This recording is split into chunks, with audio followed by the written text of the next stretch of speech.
ನಮಸ್ತೆ, ಎಲ್ಲರಿಗೂ ಕಲಿಕೆ ಮಂಟಪ ಯೂಟ್ಯೂಬ್ ಚಾನಲ್ಗೆ ಸ್ವಾಗತ. ನಾವು ಇವತ್ತು ಈ ವಿಡಿಯೋದಲ್ಲಿ ಕಾನ್ಸ್ಟಿಟ್ಯೂಷನ್ ಡೇ ಅಥವಾ ಸಂವಿಧಾನ ದಿವಸ್ ಅದರ ಬಗ್ಗೆ ತಿಳ್ಕೊಳ್ಳೋಣ.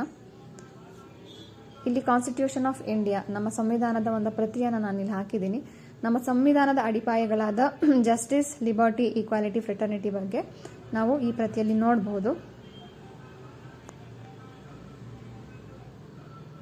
November 26th is celebrated as Constitution Day to recall the adoption of the Indian Constitution on 1949.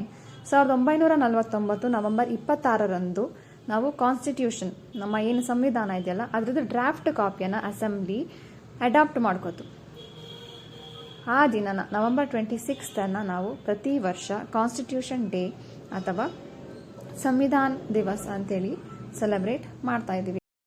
On this day, we celebrate the values of justice, liberty, equality and fraternity enshrined in the document.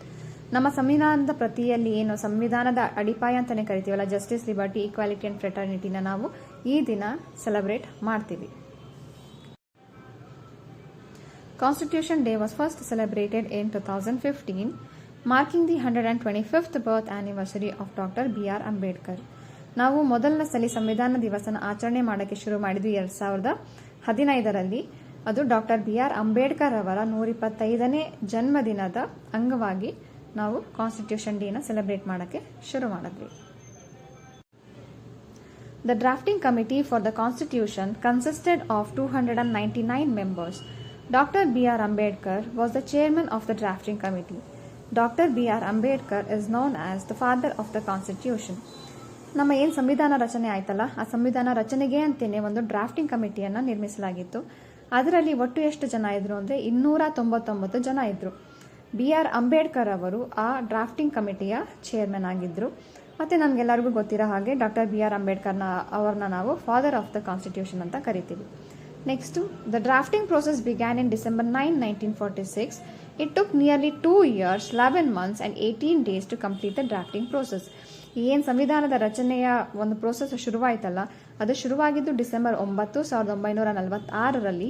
ಅದು ನಮಗೆ ಎಷ್ಟು ದಿನ ಹಿಡಿತು ಸಂವಿಧಾನ ರಚನೆಗೆ ಅಂದರೆ 2 ವರ್ಷ, 11 ತಿಂಗಳು ಮತ್ತು 18 ದಿವಸ ಹಿಡಿತು ನಮ್ಮ ಸಂವಿಧಾನದ ಒಂದು ಡ್ರಾಫ್ಟ್ ಕಾಪಿನ ನಾವು ರೆಡಿ ಮಾಡೋ ಅಷ್ಟರಲ್ಲಿ. On November 26, 1949, the Assembly adopted the final draft of the Constitution.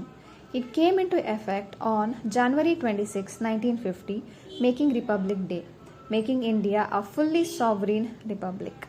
ಅಂದರೆ ನವೆಂಬರ್ 26, 1949ರಂದು ನಮ್ದು ಏನು ಕಾನ್ಸ್ಟಿಟ್ಯೂಷನ್ದು ಒಂದು ಡ್ರಾಫ್ಟ್ ಕಾಪಿ ಏನಿತ್ತು ಅಥವಾ ಸಂವಿಧಾನದ ಒಂದು ಡ್ರಾಫ್ಟ್ ಕಾಪಿ ಏನಿತ್ತು ಅದನ್ನು ನಾವು ಅಡಾಪ್ಟ್ ಮಾಡ್ಕೊಂಡ್ವಿ, ಎಕ್ಸೆಪ್ಟ್ ಮಾಡ್ಕೊಂಡ್ವಿ. ಬಟ್ ಅದು ಕಾರ್ಯರೂಪಕ್ಕೆ ಅಥವಾ ಕಾರ್ಯಾಚರಣೆಗೆ ಬಂದದ್ದು ಜನವರಿ 26, 1950ರಂದು. ಅವತ್ತಿಗೆ ನಮ್ಮ ಭಾರತ ಪೂರ್ಣವಾಗಿ ಒಂದು ಗಣರಾಜ್ಯವಾಯಿತು. ಅದಕ್ಕೆ ನಾವು ಜನವರಿ 26ರಂದು ಗಣರಾಜ್ಯೋತ್ಸವ ಅಂತೇಳಿ ಭಾರತಾದ್ಯಂತ ಆಚರಣೆಯನ್ನು ಮಾಡ್ತೀವಿ.